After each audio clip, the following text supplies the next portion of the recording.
Untitled on the beat.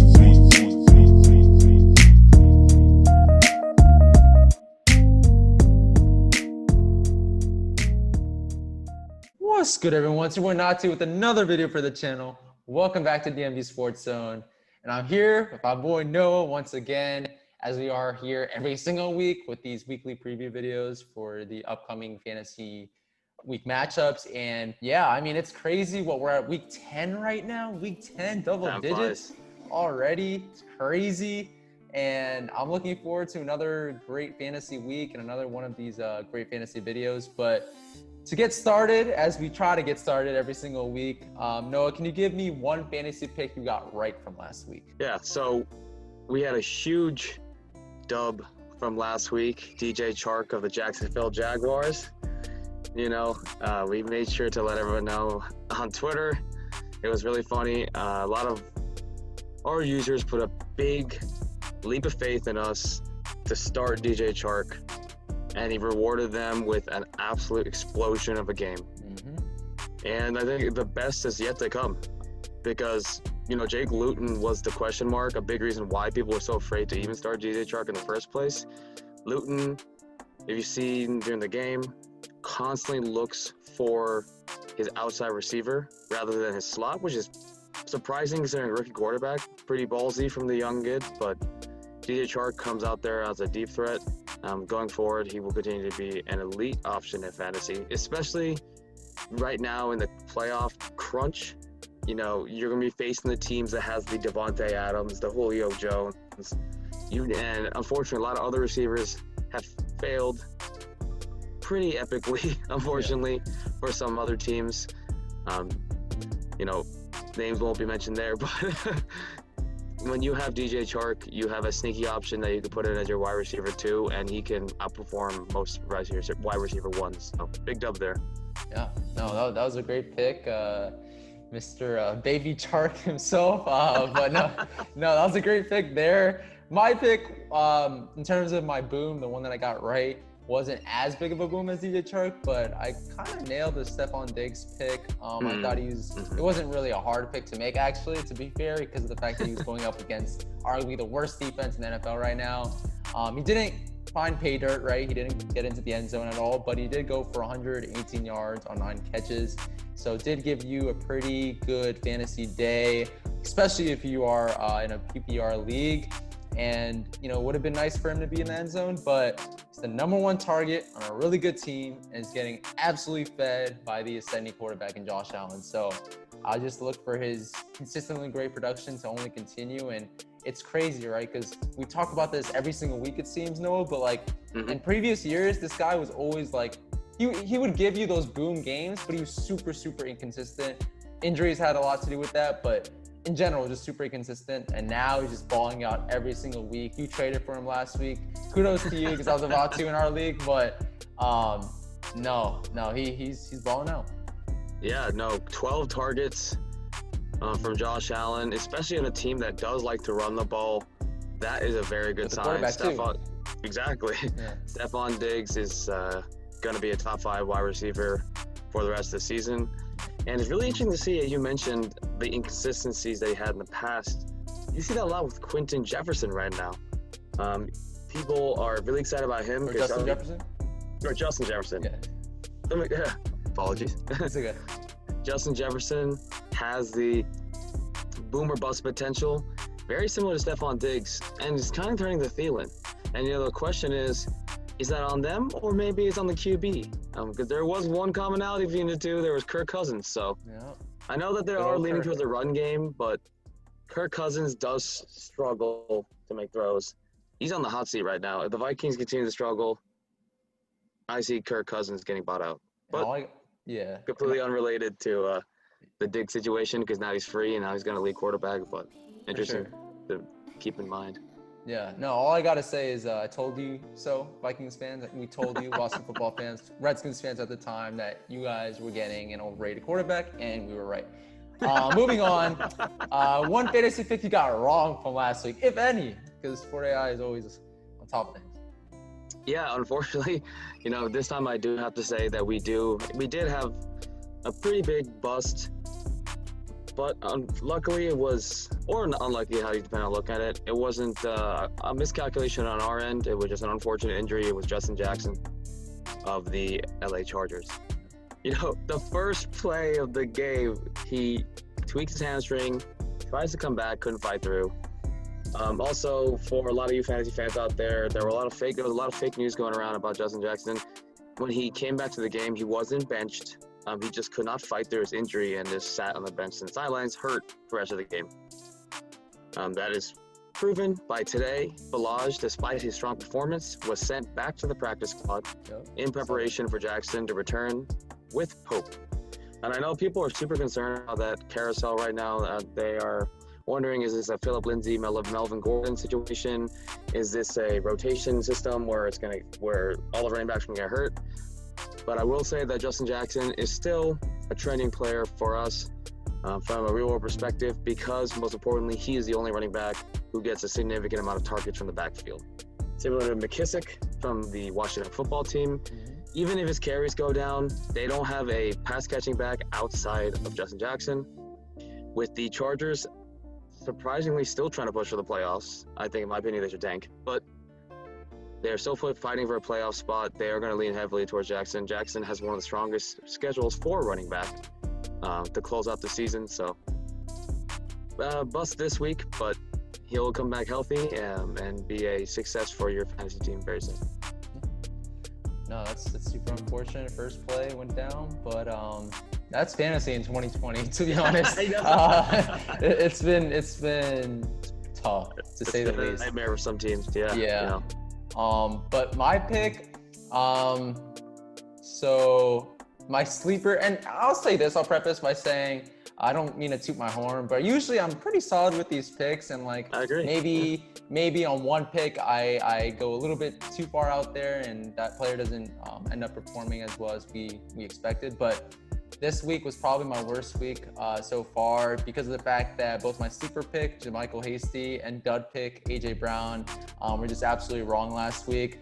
To be fair, I did make the Hasty prediction before stud left tackle Trent Williams was ruled out for the game, and that was a big loss for the 49ers. They really rely on him in the run game on that offensive line, and he didn't play, and Hasty couldn't even muster 3 half PPR points. So it was an atrocious performance. I started him, so it's not like I'm telling you guys to start him and like it's only affecting you guys. I started him as well, affected me.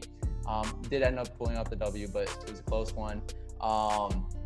And yeah, Jerick McKinnon really stole the show for the 49ers, really stole a lot of the carries from Hasty. And I know we were talking about this before the matchup, Noah, but like I thought the Packers, with all the injuries going on with the 49ers, hindsight's 2020, but yeah, I kind of had a feeling maybe they would play catch up, the 49ers, right? Like the entire game and stuff, because of the fact that they are decimated with injuries.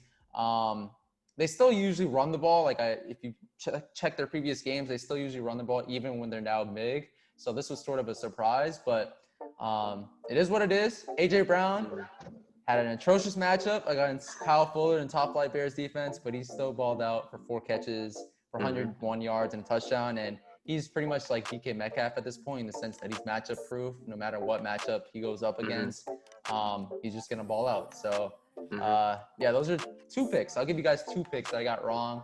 I'll say it. You know, I know these are weekly preview videos. We're supposed to give you guys great picks, but admittedly, those 2 picks were not great last week. Yeah, no, I definitely, on Sporty Eyes end, I think that was a surprise as well with Hasty. That just shows that there's a lot of the human factor that we forget too. Shanahan went with the hot hand, even though that wasn't really a hot hand considering we were getting blown out. But I think Hasty does have long-term a little bit of a bounce back. His ceiling is no longer as high as it once was. Yeah. Even with Trent Williams back, they have a very tough schedule, including running into one of our sleepers that I'll mention later in this video. But I will say that if Hasty's on the waivers and you want depth, I would pick him up as a speculation pick. Same with Jackson.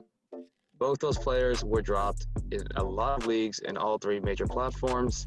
So they both may be sitting there on the waiver wire. If you have room, keep them on your bench and wait and see. Their ceiling's not as high as it once was, but like I said, in the case of Jackson, excellent matchup, only pass catching running back on the team. With Hasty, more of a power runner. They get Trent Williams back, they get Ayuk back. They go back to their old offense, and now Hasty's in a good situation. So, can't panic with 1 week. Yeah, for sure. Agree there. Let's get things moving so the good people out there watching this don't have to watch an hour-long fantasy preview, but my fault on that. But in terms of fantasy sleeper, really quickly, who's your fantasy sleeper for week 10? Yeah, so exciting news on Sporty Eye's end. We have been working hard here to continue to make our artificial intelligence, our back end, more of a smarting thinking, more of a self-learning algorithm. And we're proud to say it now calculates sleepers and breakout picks for defenses and kickers. So I'd like to announce that. Yeah. And I know that a lot of people do stream defenses. There's a defense that you want to stream. New Orleans Saints. Pretty funny, we just talked about the San Francisco 49ers. They're going against the Saints. And you saw they absolutely demolished a good offense in the Tampa Bay Buccaneers. People forget, because the Saints has defensive struggles as recently as 2 years ago, that they have one of the best defenses in the league, very consistent. DeMario Davis, you have Marshawn Lattimore, you have Malcolm Jenkins, you have a stacked defensive line. You have everything that counters really the 49ers perfectly. And you see that once 49ers run game is taken out and they're forced to throw, that they're in trouble. So New Orleans Saints have an excellent matchup this week. They are our sleeper pick for week 10. That's a absolutely knock it out of the park pick there. Saints, their run defense is super stout, arguably the best in the league, and the 49ers run the ball. So there you go. Rock in a hard place, and I'm not betting on the Niners. Exactly, yeah. My fantasy sleeper, I'll just say this. Roll Tide. Tua, man. There's that man. Tua Tagovailoa. I can never get his last name right. Tua Tagovailoa. Yeah. My guy, as you guys could probably tell, a huge Bama fan. But biases aside, Tua is actually my fantasy sleeper for week 10. He started off slow the first 2 weeks. Showed some flashes during those 2 weeks, but did start off slow. And then had a pretty good fantasy week in the Dolphins upset win against the Cardinals. He put up, I believe, nearly 22 fantasy points. This week he's playing against a Chargers team that's giving up the 4th most fantasy points to quarterbacks this season. So I look for Tua, man, to really have a great fantasy and real life performance this week, perhaps even using his legs more, so then you guys could get some fantasy points on the ground, maybe get in the end zone for that additional 2 points, right, when it comes to rushing touchdowns. So I think he is a solid fantasy sleeper. Not like a great play by any means, but definitely a sleeper. We definitely have to agree. Here at Sport AI, we have him as the 2nd highest trending quarterback in our rankings. So Tua time is real. Tua time has proven himself against a lot of good defenses. No cupcake defenses. They threw him into the fire. He's responded well. Also, this, like you said, with the Chargers, they have an absolute tantalizing matchup. Very weird. They want to push for the playoffs, yet they traded away Desmond King. They made their defense even worse. Joey Bosa might be out for the rest of the season. Devontae Parker has no one to defend him. That's all I'm going to say. They like to run man-on-man. You have a 6'3" wide receiver in the end zone. You have a trending Gesicki. Dolphins may actually have a blowout in their hands. So both Tua and Parker, I think, are good choices there. Hey, man, Dolphins are legit now. And with that trade, too, Chargers got peanuts for Desmond King. So I don't much like I believe the Jarrell Casey trade like last offseason, like that was awful too. But no, definitely peanuts. Moving on, 2 great fantasy plays this week. So I think we already mentioned obviously Tua and Devontae Parker. Again, let's try to highlight some kickers this time. I know that you have Koo and you have a lot of other good kickers on a bye week this week. Dan Bailey of the Minnesota Vikings. Okay. He has been a disappointment this year, to say the least. However, he's going against an excellent matchup. Very ironically, a tough defense is very bad often for the rest of the fantasy team, but for kickers is good because as they keep themselves out of the end zone, they get more opportunities to kick. Dan Bailey is going to get that opportunity this weekend. A lot of excellent opportunities to get close to that red zone and get a 30, 40-yard attempt where he's actually extremely accurate, over 85%, that he's going to get a lot of opportunities to kick on a Vikings team that if they can't run the ball, then are going to struggle. So Dan Bailey, one of our picks. Our other pick, DeAndre Swift of the Detroit Lions. Okay. So I know that people have had an absolute emotional roller coaster with Swift this year, but it is finally starting to trend permanently up for him on a Lions team that Matt Patricia knows that he's in the hot seat. If he continues to struggle, he's going to get fired. You saw them heavily lean towards Swift towards the end of last game. They have a running back by committee system with Kerryon Johnson and Adrian Peterson, but just today, Patricia announced that they want to focus the offense more towards Swift, making him become the true bell cow that everyone was hoping for. Matt Stafford dodged a concussion, cleared protocol, and cleared COVID. The man's made of steel. So the great matchup this week, DeAndre Swift, as he continues to grow into his role, will become an excellent running back 3 or flex play this week. That's our sleeper pick for this week. Unfortunately for us Washington football fans.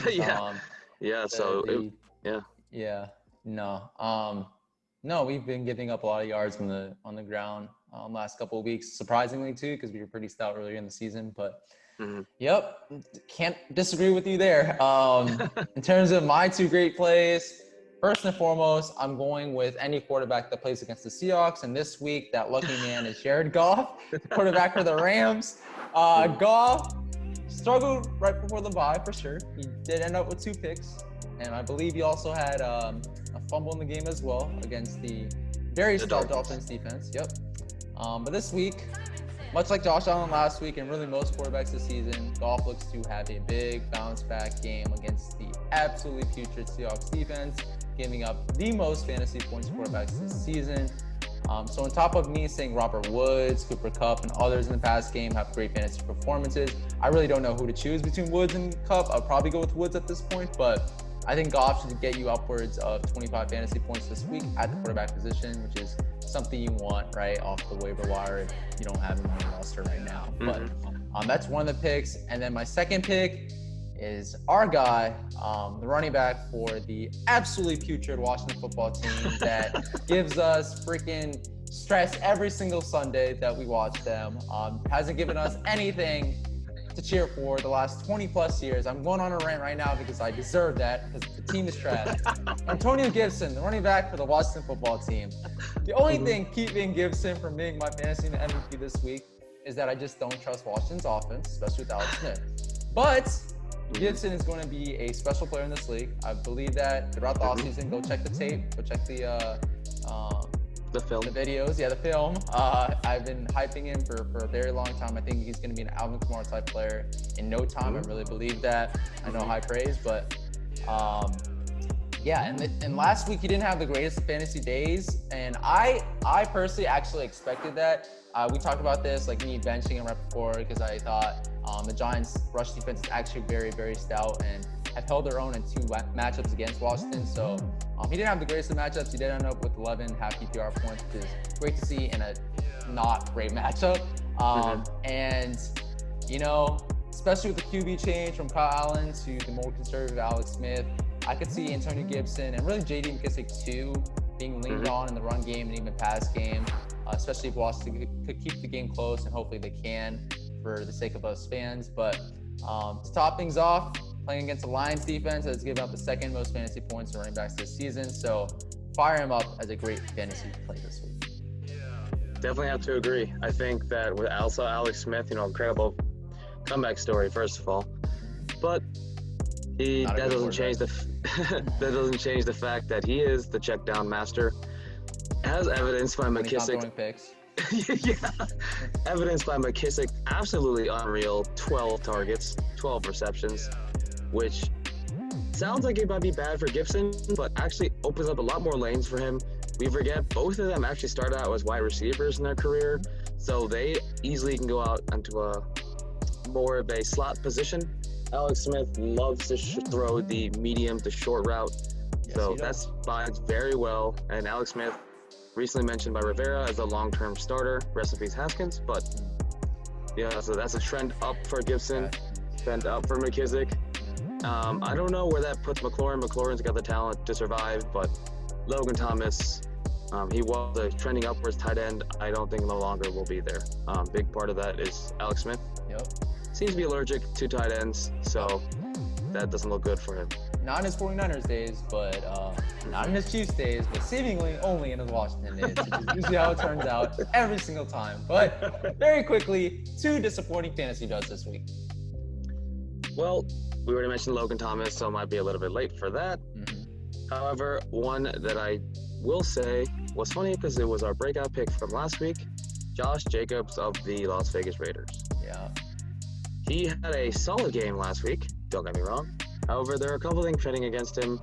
A much stronger rush defense this week. And also Booker and the running back committee that they're trying to do right now, Gruden, I think knows that Jacobs has that potential to get hurt. They want to save him for the playoff push, which will help them in real life, but in fantasy is going to hurt you. His carries has gone down week by week by week by week. No longer the bell cow back that he once was. He is very touchdown reliant, and luckily there is that silver lining that they love to run instead of throw into the end zone. However, you saw that they are now almost exclusively throwing to Waller into the end zone. So there are a lot of factors going against Jacobs on our data side. He's trending down, so Jacobs is going to be a disappointment this week. And our other pick, we're going to have to go with Tom Brady of the Tampa Bay Buccaneers. I know that it sounds like we are hopping onto the hate bandwagon because of his struggle last week, but he has a lot of issues that are behind that people don't realize. Godwin, even if he plays unhealthy. You have Mike Evans, who's been battling injuries all year. AB does not know the playbook well. Ronald Jones is struggling. Robert Gronkowski, really overhyped the past 2 weeks. He is still trending up tight end. Not the player he once was, though. People are expecting him to explode. It's not going to happen. So he has a lot of negative against him in this offense. Particularly because they tried to put Leonard Fournette and Ronald Jones into a more pass-catching role, and both of them didn't really do well with that role. They don't have a true pass-catching back to be a dump off of Brady. You see Brady force those throws, and that's a big reason why he threw a lot of picks, and he struggled last week. The defenses that he's facing this week isn't any weaker, and Tom Brady has a lot of things going against him with his weapons around him. Yeah. So I don't think he's obviously not going to get the 4 fantasy points that shocked the world, but not going to be a good pick from this week either. Yeah, 2 great picks for my fantasy duds. First and foremost, didn't work out for me last week, but I am more confident it will this week. I'm going to go with a receiver that has not been playing well the last couple weeks and is playing against the Chicago Bears defense in Adam Thielen, wide receiver for the Vikings. Thielen has struggled the last 2 weeks. He's putting up 10. He put up 10 half PPR points total over the last 2 weeks, which is atrocious, and is really starting to get fewer targets than other receivers in the pass game, despite the wins last 2 weeks. And I'm even including Dalvin Cook in that conversation because he's been getting a bunch of targets out of the backfield, been factored in way more. Justin Jefferson as well. This week, Thielen is going up against a Bears secondary that, while giving up 18.5 PPR points to A.J. Brown last week, has still given up the 3rd fewest fantasy points to wide receivers this season. And I think last week was just an aberration. Like I said earlier, A.J. Brown is becoming a DK Metcalf in the sense that they're just matchup proof at this point, regardless of who they play against. And so with Thielen likely being matched up against Kyle Fuller, it's arguably top 5 cornerback this season, I just don't think he'll have much production this week, unfortunately, and maybe someone like Justin Jefferson or even Dalvin Cook maybe getting fed targets will. My other pick for dud this week is Jonnu Smith, the tight end for the Titans. Smith bounced back nicely last week and even found pay dirt once against the Bears. Speaking of the Bears, despite this, Smith is playing against the Colts defense this week that, as we saw last week, as I painfully saw because I started him, I don't have a choice to start him because of the fact that there aren't many good tight ends. But when they shut Mark Andrews down and Nick Boa as well, they've given tight ends headaches throughout the season and have actually given the fewest fantasy points to the position this season. So I think Smith is actually going to revert back to the 3 weeks prior to week 9 and really be a flop this week. I have to agree. I think that people are definitely didn't see the struggles that Jonas Smith is having. He has not been a factor for the past 4 weeks. Barely dodged the struggle from last week. Had it not been for the last second touchdown that saved his PPR status. But keep in mind, he only had 2 receptions and 2 targets. He was out. Even though he's a starting tight end, Fursker had more targets than him, which is not a good sign because Fursker as a blocker has never been a catcher in his career. So that's not a good sign. I definitely agree there. He's not a tight end on our trending up list for sure. Last but not least, very, very quickly, fantasy MVP for week 10. I think you already mentioned already. Jared Goff, LA Rams. Okay. He has a absolutely juicy matchup. The Seahawks, I do not exaggerate, have the worst passing defense we've seen in a long time. And that's saying something, considering the Cowboys exist in this league. Right now, too. Yeah. And for a Rams team that is pass first, that spells disaster for the Seahawks defense. Robert Woods, Cooper Kupp completely healthy. Reynolds, a surprisingly deep team. Higbee, Everett. You have a lot of passing targets, not enough defenders. And like I said, we both mentioned, they're not even going to stop one option, let alone all of them. Jared Goff has so many weapons right now, even Henderson and Brown in the backfield. Jared Goff has poised to have an absolute explosion. I don't know what's going to happen next week. It's a much tougher matchup, but this week, fantasy MVP by far. Yeah, can't really disagree with you there. Also, sucks for the Seahawks because of the fact that they pretty much mortgaged their future to trade for Jamal Adams, and that secondary hasn't really improved this season. It's actually probably gotten worse. But my pick, and I said this the last 2 weeks. I'll preface this by saying I can literally pick Dalvin Cook every single week, but I will not do that. Right? I was right last week because I said Dalvin Cook would be my pick if I didn't, if I was trying to not be too consistent, right? Try to change things up. This week, I'm going to go with someone who's been injured, but man, when he's healthy, he's up there with Dalvin Cook and Alvin Kamara as one of the top overall fantasy players outside of quarterbacks, of course, in the league. You're gonna say Aaron Jones, the running back for the Packers. Let's go. There we go. Like I said, felt for a long time, Aaron Jones, Dalvin Cook, Alvin Kamara, if all healthy, could contend for that number 1 non-QB fantasy spot this season. And while Cook and Kamara have stayed fairly healthy, Jones has been suffering with injuries the last few weeks. But even with limited snaps, though, last week, we saw a glimpse of what Aaron Jones could do. Gave, again, sort of like Antonio Gibson, gave fantasy owners about 11 half PPR points. But with Aaron Jones, that was in limited snaps, right? And still gave you some solid production. This week, I think Jones is just going to absolutely smash in fantasy and resume his fantasy league-winning ways against the Jaguars team. Has given up the 6th most fantasy points for running backs this season. And with Green Bay, we also have to factor this in as well, especially when it comes to running backs. With Green Bay not likely to be trailing big in the game because they're playing against the Jaguars, rest assured, Jones is going to get absolutely fed this week, if healthy, of course, right? Because it's 2020, injuries. McCaffrey just comes back and then breaks people's hearts with an explosion, then he might be out. Rumors might be for the rest of the season. We'll see. Are you serious? I heard it was day to day. Rule said that, but a lot of the doctors around the league have said that he has a rotator cuff injury, which, if torn, is a season-ending injury. So we will see. Whoever has Mike Davis and held on, props to you, because McCaffrey may be one of the biggest draft busts this year. Not because he's bad, but because of the health. But we'll see. Yeah. So really could just see Aaron Jones contending with Dalvin Cook once again for that fantasy MVP title this week. Hopefully Christian McCaffrey is okay. I heard it was day to day. We'll see if he practices. That's going to be a big sign for this week, of course, if he practices this week. But no, if it's that major, man, I don't know. F fantasy football 2020. It's just been atrocious. But that's it for this video, guys. Again, a little bit long, just like last week, but thank you guys so much for watching. Please make sure to like, comment, subscribe to DMVSportsZone channel, where we try to post fire content on here as much as possible.